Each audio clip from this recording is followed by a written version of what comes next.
Metro Manila, Big One.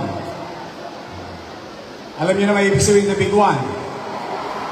Yung pinakamalaking posibleng lindol, hindi sa Maynila lang, itong Metro Manila. At isinaon na posible. Ito ang scary part. I just don't want you to be scared, but you know, in problem solving, maigi lang lagi tayong handa. They said there is about 30 to 50,000 people may, or what you call casualty. Sino yon? Hindi ko alam. Kailan yon? Hindi ko rin alam. Pero wala na siguro pinakamabisa, tayo'y maging handa. Tama ba? I came here today to ask help. Your mayor, is asking for help. Why I opted to choose you? Because I believe in you.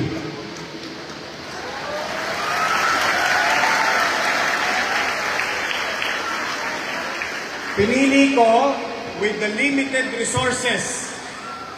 With the limited resources, I opted to choose two joints. I opted to choose grade 10 and K-12, PLN, and UDM. Bakit ko pinili ang Batang Maynila? Bakit ko kayo pinili? Kasi naniniwala ko, totoo ba na handa kayong tumulong sa ating mga nakatatanda? Handa ba kayong tumulong sa nakababata nating kapitbahay? Then, I am in the right place. So I was right to choose you. Because you are more physically able to help the elders, to help the young ones, and your fellow classmate. Tanong, handa ba kayong tumulong? Promise? Sa girlfriend mo? Sa jowa mo? Sa ex mo? Promise? No? Let's be man for others. Because I, your mayor, cannot do it alone. Yes, the city of Manila, the city government of Manila is been preparing this. Now, how prepared we are, I don't know. Because I cannot quantify and guarantee the effects of such situation. But with you, with all of you, we can exponentially grow our resources to maximize giving assistance to those who need on that particular situation. That is why I am proud to each Batang Maynila dito sa lungsod ng Maynila. I love you. Now, I hope I'm not asking too much, giving that kind of responsibility to you. But we need to do it. Kailangan maipakita natin sa buong mundo ang Batang Maynila magandang babae,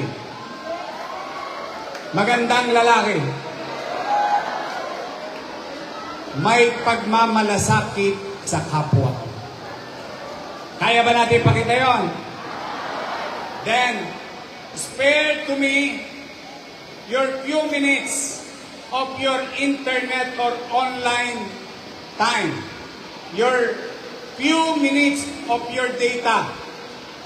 Please find time least 5 or 10 minutes of your data to learn on how to utilize properly, efficiently, these tools that are going to be given to you, that I entrusted to you.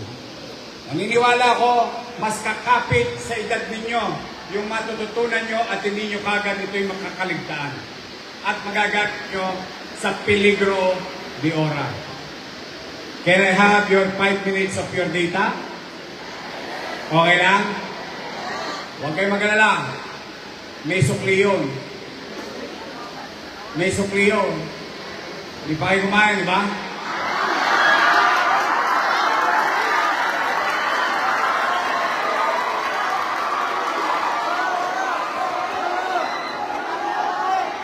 Sino gusto na magto?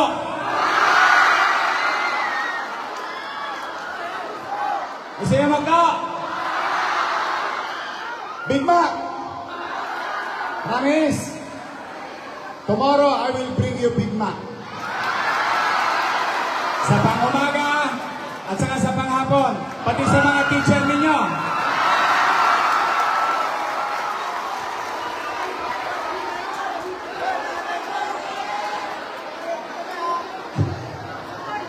Promise, hindi to joke.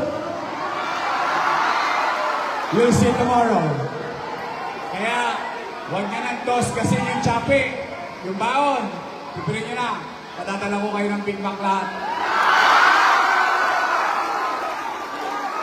Hindi naman. Total, nandito na ako.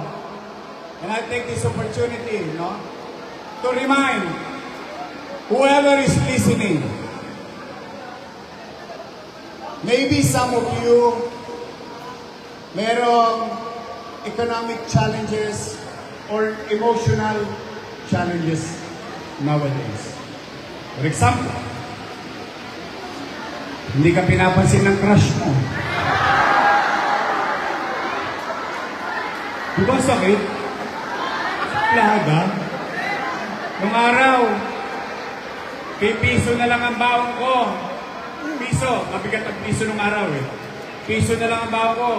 Bibili pa ako ng wela. Alam niyo yung wela? Yung tanong yung sa teacher nyo, tinira din nila yung sa banks nila nung araw. Yung gel. Nyanyan ka. Tapos yung busted pa rin ako. So my point is, pag binasted ka ng crush mo, move on.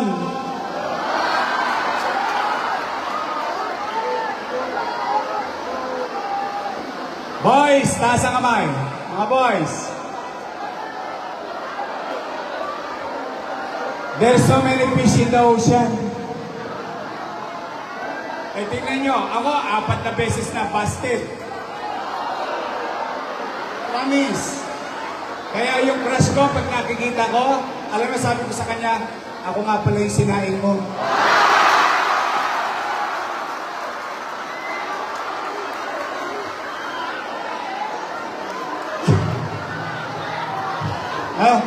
Totga. But kidding aside, yes, it's true, sometimes we have some challenges.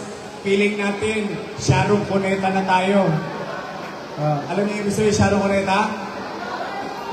Pasad ko ang daigdig. But life must go on. Always way forward. Enjoy your life today.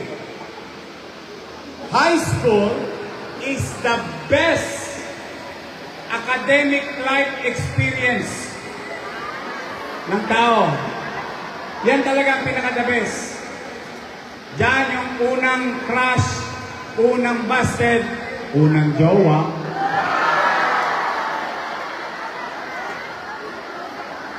There's so many memories.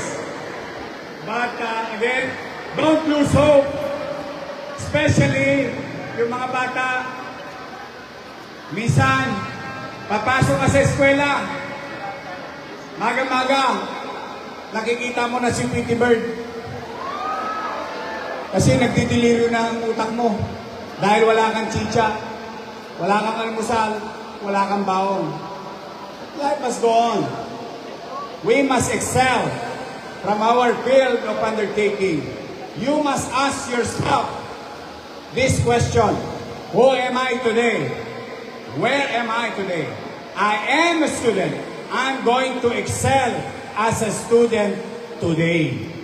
For myself, for my teacher, for my family. Nobody can take it away from me because it is your effort. Kaya always way forward. Don't look back too much. What happened yesterday is the things of the past. You cannot bring back time. But what you can do tomorrow is what you're going to do today. What will be the result of tomorrow is what you're going to do today.